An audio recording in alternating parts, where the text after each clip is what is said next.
Hi guys, welcome back to my next video. നമ്മളിന്നിവിടെ നോക്കാൻ പോകുന്നത് സൈജു കുറുപ്പിന്റെ ഏറ്റവും പുതിയ സിനിമയായിട്ടുള്ള ഭരതനാട്യം എന്ന് പറയുന്ന സിനിമയെ കുറിച്ചിട്ടാണ്. സോ ഈ ഭരതനാട്യം എന്ന് പറയുന്നത് സൈജു കുറുപ്പിന്റെ ആദ്യത്തെ പ്രൊഡക്ഷൻ സിനിമയാണ് തോന്നുന്നുണ്ട്.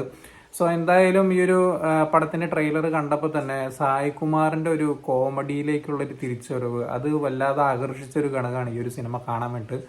പിന്നെ അടുത്തതെന്ന് പറയുന്നത് സൈജു കുറുപ്പിന്റെ സാന്നിധ്യം മോശമാക്കാറിന്റെ ഒരു സിനിമയും.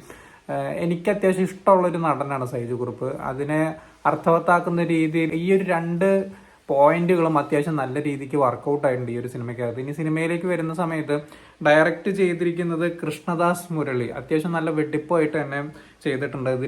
ഇതിന്റെ റൈറ്ററും അദ്ദേഹം തന്നെയാണ്. അത്യാവശ്യം നല്ല രീതിക്ക് ഫാമിലി ആയിട്ട് കണ്ടുകൊണ്ടിരിക്കാവുന്ന രീതിക്ക് തന്നെ ഈ ഒരു പടത്തിനെ കൊണ്ടുപോയിട്ടുണ്ട്.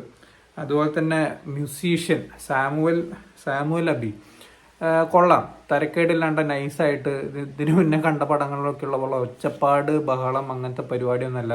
ഫീൽ ഗുഡ് പരിപാടിക്ക് എന്താണോ വേണ്ടത് അത് അതേപോലെ നല്ല രസമായിട്ട് മിക്സ് ചെയ്ത് സെറ്റപ്പാക്കി വെച്ചിട്ടുണ്ട്. അതുപോലെ തന്നെ ബാബു അജു ആണ് സിനിമാറ്റോഗ്രാഫർ, കുഴപ്പമില്ല. Editor Shafeeq VB. അത് പറയുമ്പോൾ ആശുപത്രിയിലിരിക്കുന്ന കുറച്ച് ദിവസങ്ങൾ കാണിക്കുന്ന ഒരു ഷോട്ടുണ്ട്.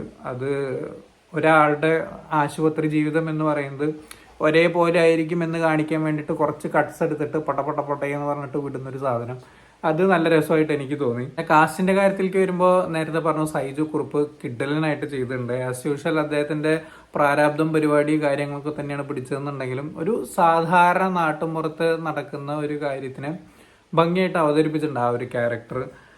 അതുപോലെ തന്നെ കോമഡി ടൈമിങ്സ്, സായ്കുമാർ ഇങ്ങേരും വരുന്ന സമയത്തുള്ള കോമഡി ടൈമിങ്ങുകൾ രണ്ടുപേരും കട്ടയ്ക്ക് നിന്നിട്ടായിരുന്നു പെർഫോം ചെയ്തിട്ടുള്ളത്.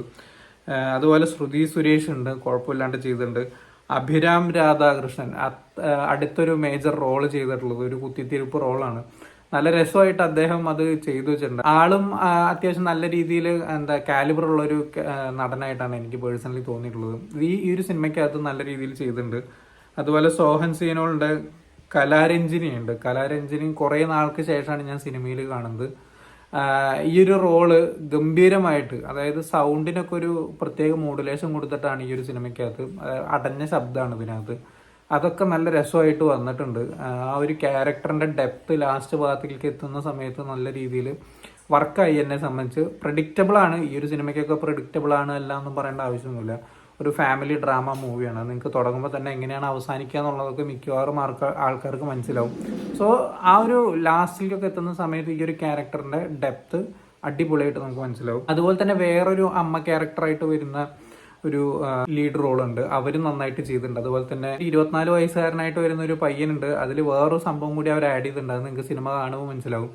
ആ ഒരു സംഭവങ്ങൾ വന്നതും ആ ഒരു പിള്ളേരുടെ ബോണ്ടിങ് കാണിക്കുന്നതൊക്കെ നല്ല രസമായിട്ട് വന്നിട്ടുണ്ട്. ഒരു വീടിനകത്ത് നടക്കുന്ന ഒരു ചെറുതല്ലാത്ത വലിയൊരു കാര്യം നല്ല രസമായിട്ട് ഈ ഒരു സിനിമ പറഞ്ഞ് നല്ലൊരു സോഷ്യൽ മെസ്സേജും ഈ ഒരു സിനിമ നൽകുന്നുണ്ട്.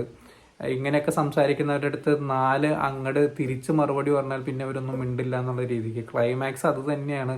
പേരെഴുതി കാണിക്കുന്നതിന് മുമ്പ് ഒരു ന്യൂജൻ മോഡലിൽ പരിപാടി പിടിപ്പിച്ചിട്ടുണ്ട്. അതും നല്ല രസമായിട്ട് വന്നിട്ടുണ്ട്. ഓവറോൾ എന്നെ സംബന്ധിച്ച് എന്നിലെ പ്രേക്ഷകനെ ഒരു എബവ് ആവറേജ് രീതിയിൽ നല്ല രീതിയിൽ ഫാമിലി ഓഡിയൻസ് ഒക്കെ ആയിട്ടിരുന്ന് കാണാൻ പറ്റുന്ന നല്ലൊരു കുഞ്ഞു സിനിമ ഭരതനാട്യം. എനിക്ക് ഭയങ്കര രീതിയിൽ ഇഷ്ടപ്പെട്ടു. കാണാത്തവരുണ്ടെങ്കിൽ എന്തായാലും തിയേറ്ററിൽ തന്നെ പോയി കാണാൻ ശ്രമിക്കുക. നല്ലൊരു തിയേറ്റർ തിരഞ്ഞെടുത്ത് കാണാൻ ശ്രമിക്കുക. അത്യാവശ്യം നല്ല സ്കോറുകളുണ്ട്. അത്യാവശ്യം നല്ല ഇമോഷണൽ ഫീലിങ്സ് ഈ ഒരു സിനിമയ്ക്കകത്ത് നിങ്ങൾക്ക് അനുഭവിക്കാൻ സാധിക്കും.